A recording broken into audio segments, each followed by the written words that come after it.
She posted on social media, "Some men think they're irreplaceable." While I was at work, I commented, "You're right." Then I canceled the surprise proposal and used the ring money for a solo trip to Japan. Her friends were asking why she was crying at my airport check-in photo. I, 28 male, was sitting at my desk eating a sad desk salad when I saw it. My girlfriend Chloe, 26, had posted on Instagram while I was in the middle of quarterly reports. The post was a selfie of her and her friends at brunch. Caption, "Some men really think they're irreplaceable. Meanwhile, we're living our best lives. Remember, ladies, if he wanted to, he would." The comments were already flooding in. Her best friend Mira, drop the dead weight, babe. Her coworker Ashley, "This is about my name, isn't it? Finally." Some random friend, "Men are literally optional." Chloe replied to Ashley, "I'm not saying names, but if the shoe fits." I sat there for a minute, just staring. We'd been together 4 years, living together for 2. I'd literally just picked up the engagement ring from the jeweler yesterday. It was sitting in my car right now. $8,000 I'd saved for over a year. You're right. Then I went back to my spreadsheets. My phone started buzzing immediately. Text from Chloe, "What's that supposed to mean? Are you mad? It was just a joke. Stop being so sensitive. Hello?" I turned off my phone and finished my workday. When I got home that evening, Chloe was on the couch with her laptop. She didn't look up. "So you're giving me the silent treatment because of a little joke?" "Not at all. I agreed with you." "What? You said men think they're irreplaceable." "You're right. I'm not irreplaceable. Neither are you." She laughed. "Okay, tough guy. What are you gonna do? Break up with me? Please. You couldn't even pick where to eat dinner without me." "You're right about that too. I should probably work on being more independent." She rolled her eyes and went back to her laptop. "Whatever, there's leftover Chinese in the fridge if you're hungry." I heated up the food. Then I made a phone call. "Hi, yes, I'd like to cancel my ring sizing appointment for tomorrow. Actually, I'd like to return the ring entirely. I have the receipt." Chloe's head snapped up. "What ring?" "Don't worry about it." "What ring?" "It's not important anymore." The color drained from her face. Were you going to propose?"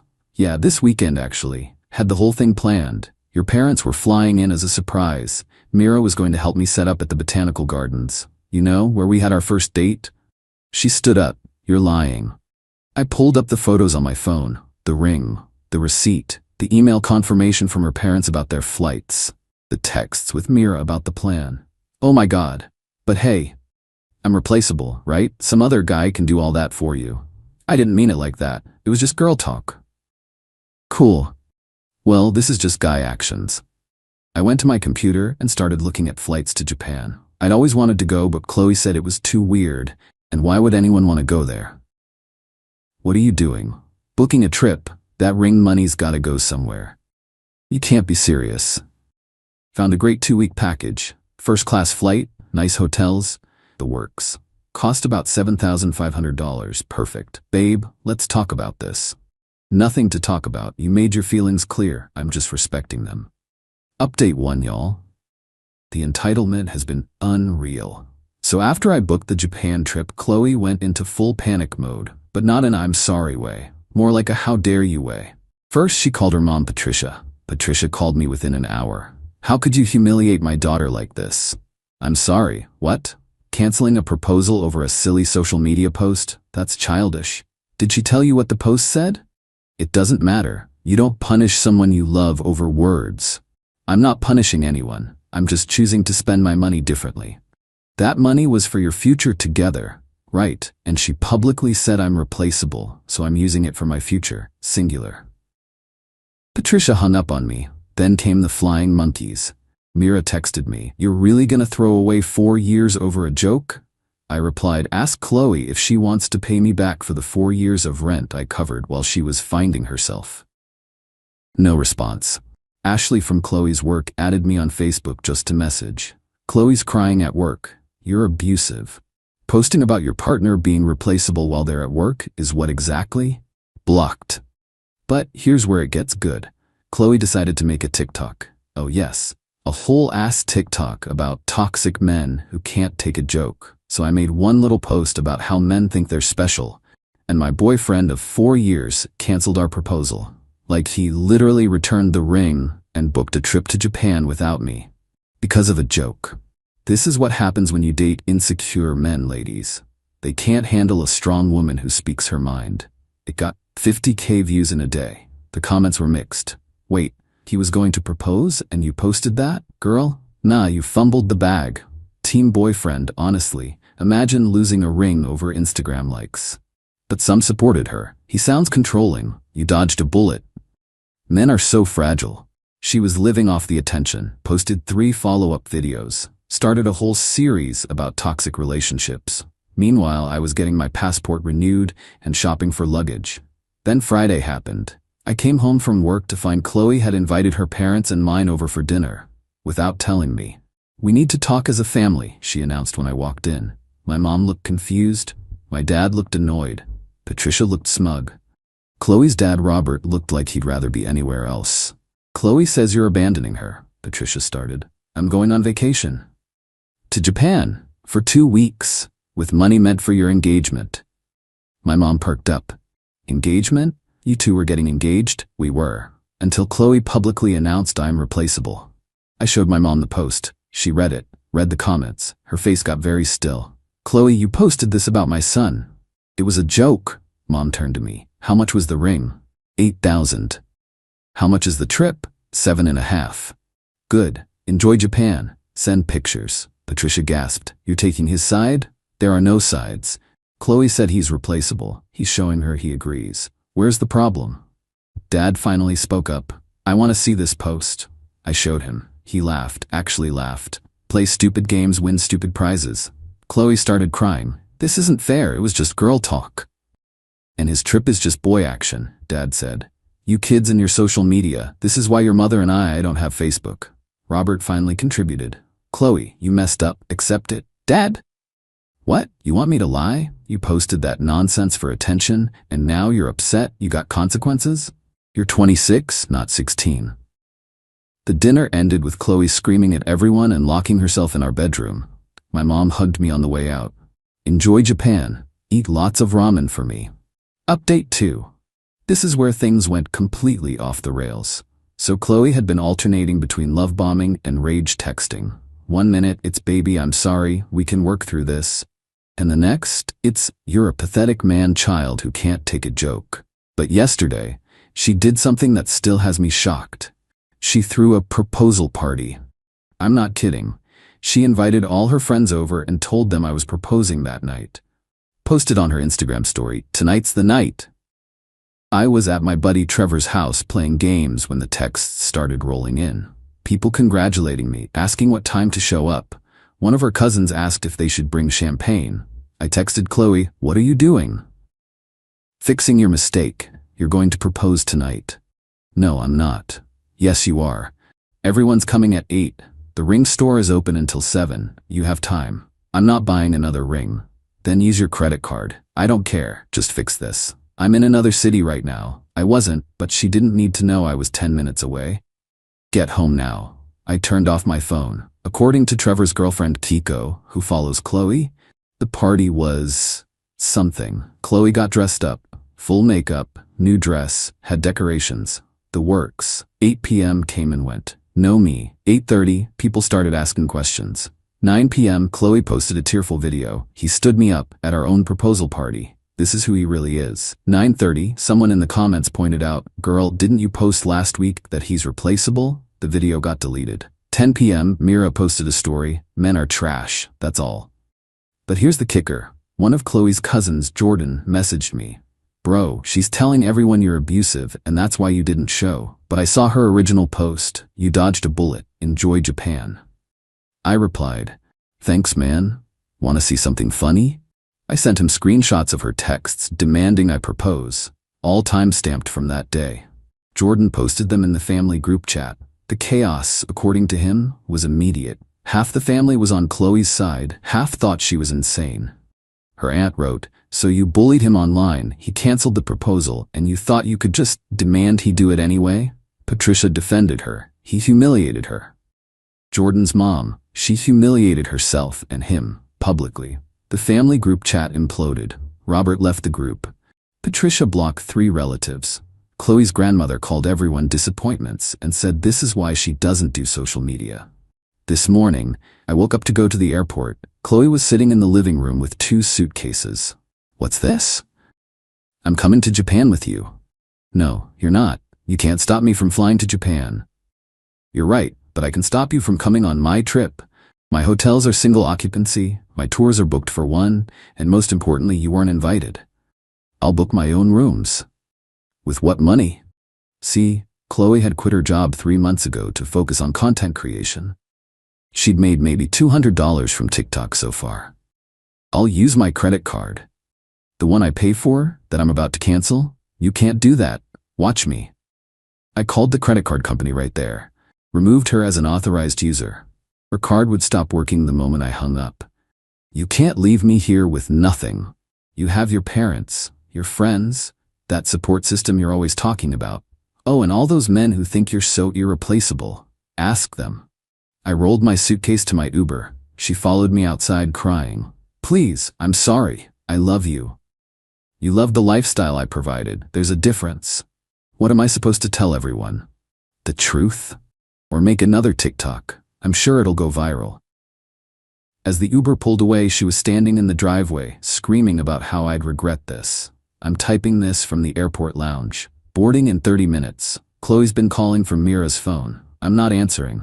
Her last text, you're really gonna throw us away over pride? I replied, no, I'm throwing us away because you already did. I'm just taking out the trash. Then I blocked Mira's number 2. Japan, here I come. Update 3. Konnichiwa from Japan. This update is insane, so I've been having an amazing time. Posted a few photos, nothing petty, just me at temples, eating ramen at Mount Fuji, living my best life. But back home, Chloe went nuclear. First, she tried to break into my apartment. The landlord called me because she was claiming she got locked out. He knew we lived together and almost let her in until he remembered I'd removed her from the lease last month. Yeah, I'd been planning to propose, but I'm not stupid. Wanted to make sure the lease was sorted first. When that didn't work, she told everyone I left her homeless. Posted a whole sob story about being abandoned and having nowhere to go.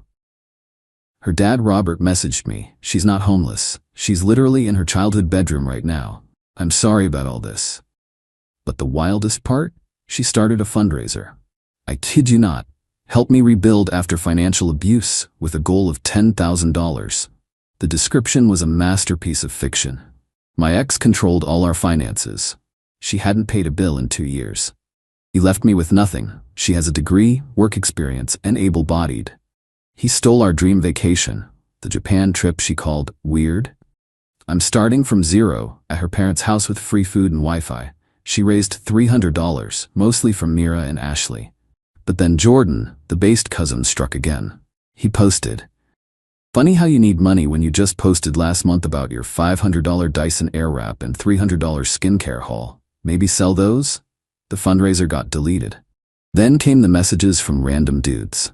Apparently, Chloe gave out my Instagram to guys at bars, telling them I was harassing her and asking them to defend her. Random guy 1, leave Chloe alone, bro. I'm literally in another country. Random guy 2, Chloe says you're stalking her. Me, I'm at a cat cafe in Tokyo, my dude. Random guy 3, you're trash for what you did to her. K, I posted a story from a sushi conveyor belt restaurant with the caption, living rent-free, in her head apparently. 12 people messaged me laughing, including Mira, who said, that's not funny. I replied, then why did you watch it? But here's where karma hit hard. Remember how Chloe quit her job to be a content creator? Well, her boss from her old marketing job reached out to me. Hey, is Chloe okay? She applied for her job back, but her TikTok came up when we Googled her. The one calling you toxic, and the one about manipulating men? HR says it's a no-go. Just wanted to check if you're alright though. I replied, I'm good. Thanks for checking. Currently in Japan having the time of my life. Good for you, man. BTW, we're hiring if you know anyone looking. The same day, Chloe posted a rant about how corporate culture discriminates against truth tellers. Her mom, Patricia, commented, maybe don't post your drama online, sweetie. Chloe deleted the comment. Patricia reposted it. Final update I got back yesterday. 2 weeks of absolute peace, incredible food, and zero drama. I climbed Mount Fuji, fed deer in Nara, went to a baseball game, made friends at a hostel, and ate my weight in conveyor belt sushi. But I came back to a situation. First, there were roses on my doorstep, dead ones, because Chloe left them there 2 weeks ago with a note.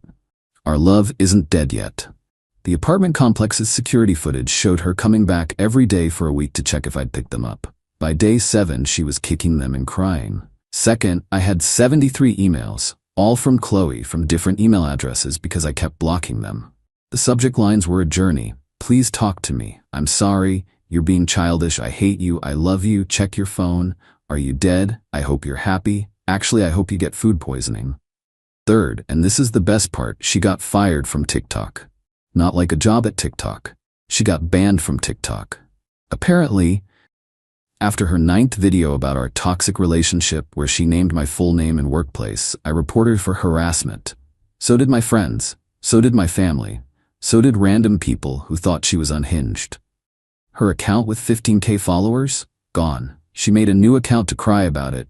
That got banned too for ban evasion. She's now on Instagram only, with 500 followers, posting motivational quotes about rising above. But the ultimate karma? Remember William from her work? The guy she always said was just a friend, and I was paranoid about? Well, Jordan sent me something interesting. 2 days after I left for Japan, Chloe posted a story at a restaurant. Someone's hand was visible in the corner. William posted from the same restaurant an hour later. They're dating now. Or where? Because William's girlfriend found out. Yeah, he had a girlfriend the whole time. The girlfriend, Emma, went scorched earth. Posted everything on Facebook, the texts, the dates, everything. Tagged Chloe's employer. Oh wait, she doesn't have one. Chloe's family, everyone. Patricia called me yesterday. Did you know about William? I had suspicions. Why didn't you say anything? Would you have believed me? Silence. I owe you an apology. No, you don't. Just maybe trust that your daughter isn't always the victim. Robert texted me separately. I'm sorry about my wife and daughter. You're a good man. Enjoy your freedom. Chloe's last message to me, from her friend Ashley's Instagram. I hope you're happy. You ruined my life. William and I could have been something if you hadn't made me look crazy. I didn't respond, but I did post one photo from my trip. Me at Fushimi Inari's shrine, looking genuinely happy, with the caption, sometimes the best gift is dodging a bullet. Chloe's grandmother liked it. Plot twist. That girl Keiko, Trevor's girlfriend? She has a friend, Yuki, who saw my Japan pics and wants to know if I need a tour guide next time I go.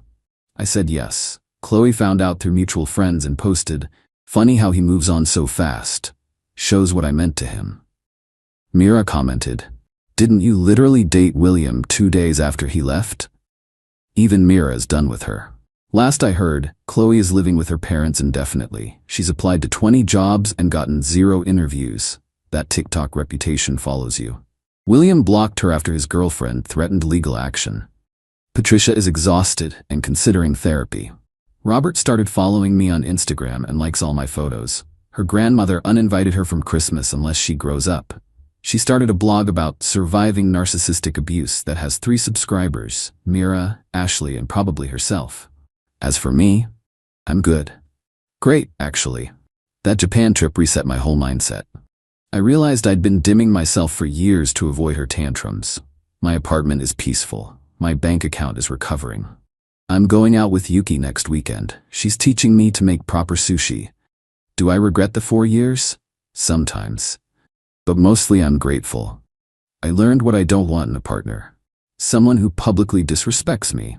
Someone who thinks consequences don't apply to them. Someone who can't take accountability. Someone who thinks social media is real life. The $8,000 ring would have been the worst investment of my life. The $7,500 Japan trip? Best money I ever spent. To everyone saying I was petty? Maybe. But she publicly humiliated me while I was planning to propose. She called me replaceable. Well, turns out she was right. She was very replaceable, with peace, self-respect, and happiness. To anyone in a relationship where your partner publicly disrespects you, you deserve better. You're not too sensitive. Can't take a joke. Respect is the bare minimum. Thanks for following this journey. Now, if you'll excuse me, I need to practice my Japanese. Yuki says my pronunciation is adorable but terrible. Life's good when you choose yourself. Edit. Stop asking for Chloe's social media. Let her spiral in peace. Edit 2. To the people saying I financially abused her. She lived rent-free for 2 years while making the same salary as me. I paid for everything. If that's abuse, sign me up to be abused. Edit 3. Chloe's friend Ashley messaged me to say Chloe's in therapy now. Good for her. Growth is possible, just not with me around to enable her.